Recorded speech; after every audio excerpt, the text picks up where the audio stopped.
السلام علیکم ورحمۃ اللہ وبرکاتہ۔ حکیم محمد وسیم اکرم دبستان اردو پاکستان کے ساتھ آپ کی خدمت میں حاضر۔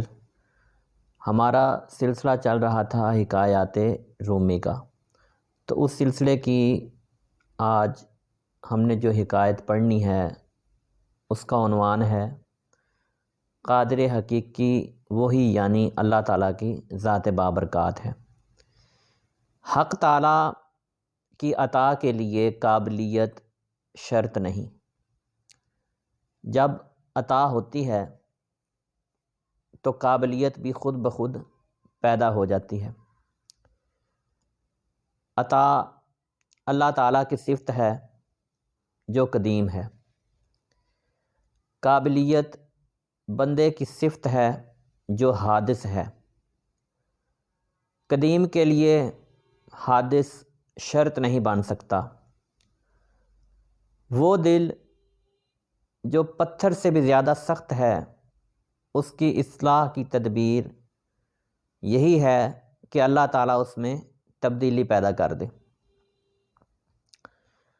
اللہ تعالیٰ جب چاہتا ہے پتھر جیسے دل کو تبدیل کر کے اس کو قبول کرنے کی صلاحیت عطا فرما دیتا ہے۔ اللہ تعالیٰ کی جانب سے جو فیض اور عطا ملتی ہے اس کی دو اقسام ہیں۔ اول فیض اقدس اور دوم فیض مقدس۔ فیض اقدس وہ فیض ہے جس میں استعداد شرط نہیں، اور فیض مقدس وہ فیض ہے جو ارواح کی جانب سے آتا ہے، اور یہ قابلیت کی بنا پر اور استعداد کے مطابق ملتا ہے۔ حضرت موسیٰ علیہ السلام کی لاٹھی اور ید بیضا فیض اقدس کی مثالیں ہیں، اور تمام انبیاء کرام علیہم السلام کے معجزات اسی کی مثل ہیں جس میں استعداد شرط نہیں ہے۔ اگر ہر شے میں استعداد اور قابلیت شرط ہوتی تو پھر کوئی معدوم وجود میں نہ آئے، اور جو معدوم ہے اس میں استعداد کی قابلیت کیسے ہو سکتی ہے؟ عام طور پر سنت الہی یہی ہے کہ ہر چیز کے اسباب مہیا ہوں اور قابلیت ہو تو عطا ہوتی ہے۔ معجزے یعنی فیض اقدس محض مشیت الہی سے ظہور میں آتے ہیں۔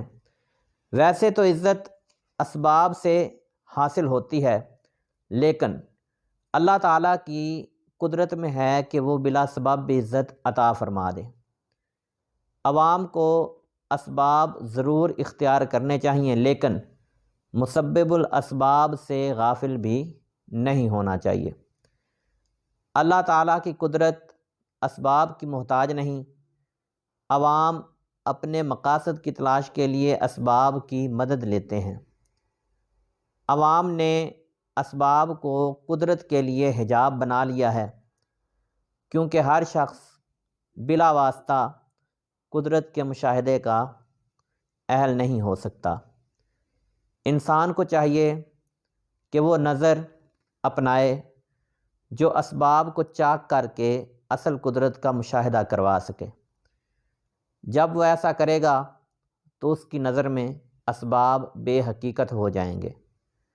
جان رکھو کہ ہر خیر و شر اللہ تعالیٰ کی جانب سے ہی ہے، اور اسباب محض خیالی چیزیں ہیں، اور ان کا مقصد یہ ہے کہ انسان پر کچھ عرصہ غفلت کا گزرے اور غیب پر ایمان کے فضائل حاصل ہو سکیں۔ مولانا محمد جلال الدین رومی رحمۃ اللہ علیہ بیان کرتے ہیں کہ غیب پر ایمان رکھو اور اسباب اختیار کرو۔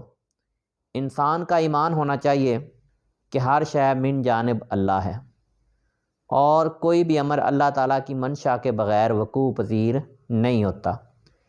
حضرت حبیب اجمی رحمۃ اللہ علیہ کی بیوی نے ان سے کہا کہ خورد و نوش کے لیے کچھ نہ کچھ کام کرنا چاہیے، تو آپ رحمۃ اللہ علیہ مزدوری کے لیے گھر سے باہر نکلے، لیکن دن بھر عبادت میں مشغول رہ کر جب گھر واپس آئے تو بیوی نے سوال کیا کہ کیا لائے ہو؟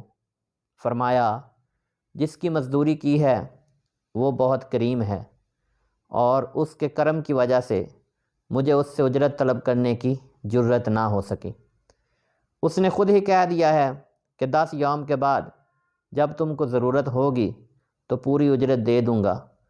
پھر جب 10 دن کے بعد آپ رحمۃ اللہ علیہ کو یہ خیال آیا کہ آج گھر پر جا کر کیا جواب دوں گا، تو ایک طرف اپنے تصور میں غرق چلے جا رہے تھے، اور دوسری طرف اللہ تعالیٰ نے ایک بوری آٹا، ایک ذبح شدہ بکری، گھی، شہد اور 300 درہم ایک غیبی شخص کے ذریعے سے آپ رحمۃ اللہ علیہ کے گھر میں پہنچا دیے، اور ساتھ ہی یہ پیغام بھی دیا کہ حبیب رحمۃ اللہ علیہ سے کہہ دینا کہ اپنے کام میں ترقی کریں، جس کے صلے میں ہم اس سے بھی زیادہ مزدوری دیں گے۔